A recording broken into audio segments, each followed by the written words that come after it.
ओम गुरुर्ब्रह्मा गुरुर्विष्णु गुरुर्देव महेश्वरः गुरुः साक्षात् परं ब्रह्म तस्मै श्रीगुरुवे नमः।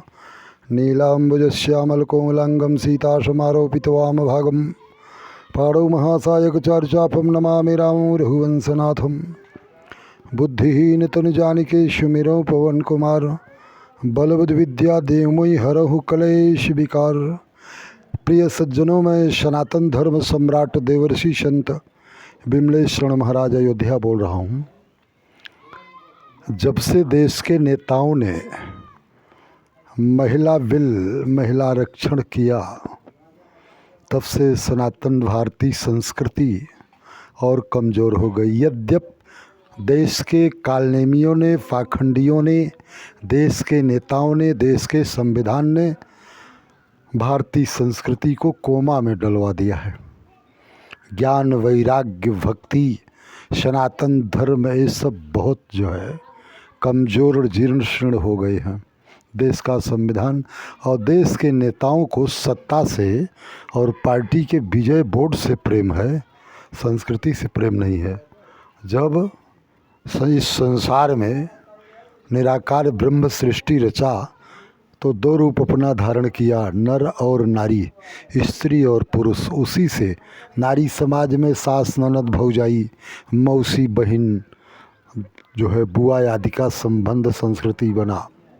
पुरुष जाति में मामा, काका, ताऊ जी, नाना जी, भाई, भतीजा, चाचा, अंकल आदि आदि संस्कृति बना। ब्राह्मण, क्षत्रिय, वैश्य, शूद्र 84 लाख योनि, संसार में जड़ चैतन्य जीव जगत जहान बना।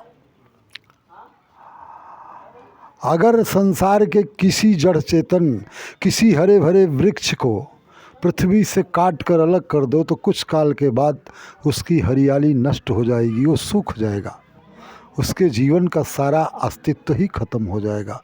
उसी तरह से जो हमारे देश की नारी है वो जगत जननी नहीं है, जननी है। नारी निंदा ना करो, नारी नर की खान, नारी से सुत होत हैं ध्रुव प्रहलाद समान। नारी अखंड सौभाग्यवती है, नारी पुत्रवती है, नारी ज्ञानवती है, नारी विद्यावती है, नारी सच्ची गृहिणी है, बिन गृहिणी घर भूत का डेरा। नारी दंपति धर्म, पति पत्नी के जीवन को दाम्पत्य धर्म कहते हैं। नारी दंपत्य धर्म का पिछला पहिया है। नारी आदर्श गृहिणी है, व्यंजना है, और नारी पुत्रवती भी है। नारी को जब आप जो है वीरांगना देवांगना के जगह आप इनको अकेले में सर्विस के लिए आरक्षण दे दिया तो इनके अंदर, नारी के अंदर नारी का संस्कार, नारी का चरित्र गिरना, नारी का पतन होना सुनिश्चित है। इसलिए इनको जो भी सुविधाएं देना है पति पत्नी के बीच में दो, इनको इनकी जो भी सुविधाएं देना है वो घर में ही दो, इनको बाहर मत निकालो। क्योंकि भगवान शिव की पत्नी सती पति से अलग हुई तो उनका मरण भी हो गया, डाइवोर्स तलाक भी हो गया। सीता जी एकांत में अज्ञात में हुई तो हरण हो गया। देवकी और वसुदेव के बीच में सगा साला आ गया तो तलवार निकल गई, मरण की नौबत आई। खेत को नाला बर्बाद करता है, समाज को लाला बर्बाद करता है, और घर को साला बर्बाद करता है। इसलिए अनावृष्टि बही चली कियारी जी में स्वतंत्र हुई विगरे नारी। नारी का जीवन तीन में जो है, नारी का जीवन तीन से उत्थान है। नारी तीन से विकास कर सकती है। एक तो जब तक उसका विवाह न हो, पिता के साथ विवाह हो जाए तो पति के साथ, कदाचित पिता और पति दोनों न हो तो पुत्रो रक्षति विधर्तव्य स्त्री स्वतंत्रयाम ना रहती। पिता और पति दोनों न हो तो नारी को पुत्र के बीच में ही रहना चाहिए। और जब वो स्वतंत्र हो गई, जितने ऑफिस जितने विभाग में हैं, जहाँ नारी है वहाँ प्रदूषण है। अब तो जितने नवयुवक भारत के भावी करने आधार हैं वो हाई स्कूल इंटर में पहुँचे, फेसबुक यूट्यूब पर जो है बॉयफ्रेंड गर्लफ्रेंड में इंगेज हो गए। इसके भी जिम्मेदार देश के नेता हैं। हमारे जो जम्बूद्वीप आर्यावर्त भरतखंड भारतवर्ष है, ये जो भरत का भारतवर्ष है, इसमें नारी को गृहिणी बना के रखना है और नारी का जो पति है उसको जो है उचित देख रेख के लिए उचित व्यवस्था जीवन निर्वाह के लिए करना है। और कोई भी हो जो भूमिहीन, शिक्षाहीन, रोजगारहीन है, सरकार उसको तत्काल गुजारा भत्ता दे दे। रोटी, कपड़ा, मकान सब के लिए ज़रूरी है। सबसे पहले रोटी चाहिए, दूसरे नंबर पर कपड़ा चाहिए, तीसरे नंबर पर मकान। पर बड़ा दुर्भाग्य है देश का, विश्व के सबसे भ्रष्ट राष्ट्रों में इसकी गणना है। आयकर विभाग वाले छापा मारते हैं पूंजीपतियों के यहाँ, पर आयकर ईडी कभी पेड़ के नीचे उनके पास पूछने नहीं गई जो पन्नी लगा के आज भी भारत में रहते हैं। और उस देश का प्रधानमंत्री मोदी जी का 56 इंची सीना है। चलिए, ये तो मान्यता मुझे भी मंजूर है। जब से देश आज़ाद हुआ, महात्मा गांधी और पंडित जवाहरलाल नेहरू की जो लगाई हुई आग थी उसको बुझाने में बहुत लोग लगे रहे, पर भारत ने अभी तक सूरवीर 3 प्रधानमंत्री पैदा किया। सबसे पहले आए लाल बहादुर शास्त्री, दूसरे नंबर पर आए इंदिरा गांधी, वर्तमान में नरेंद्र मोदी इस समय सूरवीर हैं। विश्व स्तर पर भारत का जो है सम्मान और भारत की गरिमा को इन्होंने खूब बढ़ाया। हिंदू भी सुरक्षित हुआ, लेकिन आज सबसे ज़्यादा गर्त में गया तो इस्लाम धर्म। विश्व के जितने मुसलमान हैं सबको मैं जानकारी देता हूँ, चेतावनी देता हूँ कि चीन में जिस तरह से मुसलमानों की दुर्दशा है, हमारे अल्लाह ताला को, खुदा को ईद बकरीद पर भेड़ बकरियों की कुर्बानी नहीं चाहिए। पैगंबर मोहम्मद साहब ने मक्का मदीना में कत्लेआम बलात्कार को रोक करके इस्लाम की खूबी भाईचारा को स्थापित किया। कौन कहता है वो रब के नबी हैं तो प्यारे सभी के नबी हैं। दुनिया के जितने मुसलमान हैं, इस्लाम बुरी तरह से टूट गया है। चीन में जो मुसलमानों के साथ में जो इस्लाम के साथ होता है वैसी आदि को जितने दहशतगर्द हैं सबको लानत है, धिक्कार है। उनको इस्लाम की खुदा की सौगंध है, उनकी कुर्बानी चाहिए। देश के मुसलमानों की कुर्बानी कहाँ चाहिए? चीन में चाहिए, जहाँ इस्लाम और मुसलमान दोनों को जूते से मारा जा रहा है। दाढ़ी नहीं रख सकते, टोपी नहीं लगा सकते, नमाज नहीं अदा कर सकते। और हिंदुस्तान शांत प्रिय राष्ट्र है। मोदी और राजनाथ की औलाद और बेटी विधवा होती नहीं। अरे जो हमारे घर में अनेक बार घुस के मारा, उसके घर में मुझे क्यों नहीं घुसने दिया जा रहा है?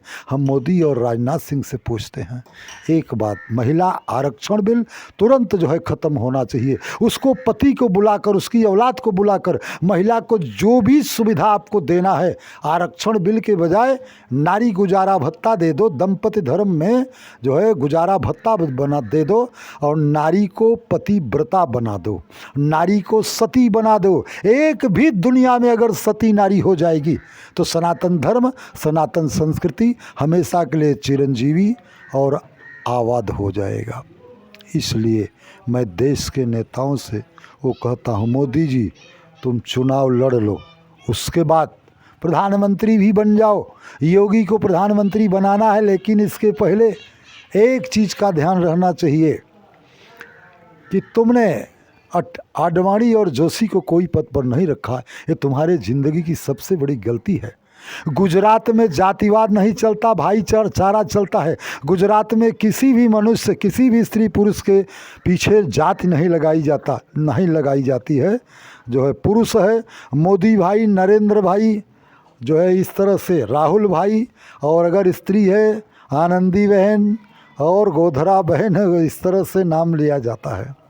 तो इसलिए मोदी जी पहले आप अपने धर्म की जो पहिया, पिछला पहिया है, उसको जोड़ लो अपने साथ में। यशोदा बहन को लाकर साथ में दिल्ली में लोकसभा चुनाव लड़ने के पहले अपने साथ शिफ्ट कर लो। उसके बाद जोशी आडवाणी को, अगर चुनाव हार भी जाते हैं तो सुबह का भोला शाम को कोई वापस हो जाए, इसको भूल नहीं करते हैं। आडवाणी जोशी को मंत्रालय चाहिए। उसके बाद जो भूमिहीन, शिक्षाहीन, रोजगारहीन हैं उनको 3-3 हज़ार गुजारा भत्ता चाहिए। जो एमटेक बीटेक हैं, रोजगार नहीं पाए, ओवर एज हो गए, विशिष्ट बीटीसी आदि, उनको 5,000 बेरोजगार भत्ता चाहिए।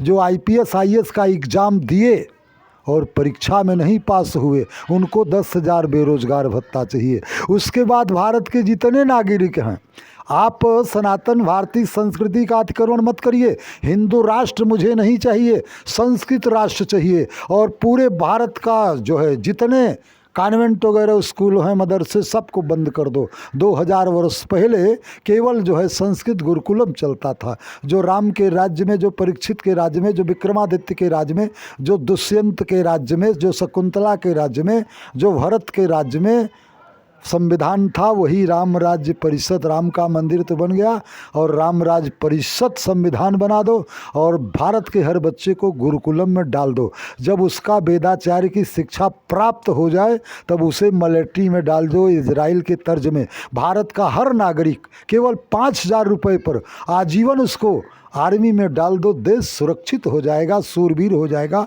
और भारत विश्व का सम्राट हो जाएगा। तुम चक्रवर्ती सम्राट हो जाओगे और मुझे सनातन धर्म सम्राट की उपाधि जो है शंकराचार्य स्वरूपानंद जी के यहाँ से प्राप्त है।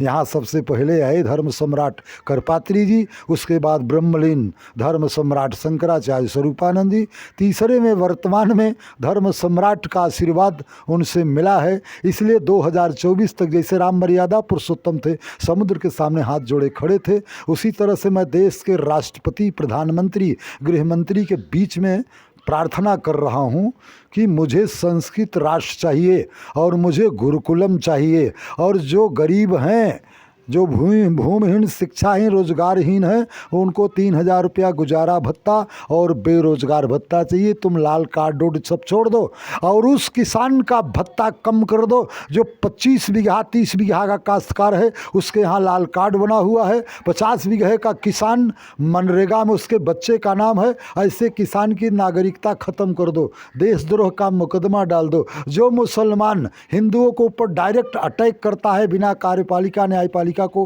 अवगत कराए, उसकी भी नागरिकता खत्म कर दो। इन्हीं चंद शब्दों के साथ वाणी को विराम है कभी कभी। और गणेश जी का समय है। गणेश जी बैठे हुए हैं। हमारे देश के हर नोट पर गणेश और लक्ष्मी की प्रतिभा होगी। सबसे बड़ा देश के आज़ादी का, देश को आग में झोंकने वाले महात्मा गांधी और पंडित जवाहरलाल नेहरू हैं। और देश का सपूत जो था नाथूराम था।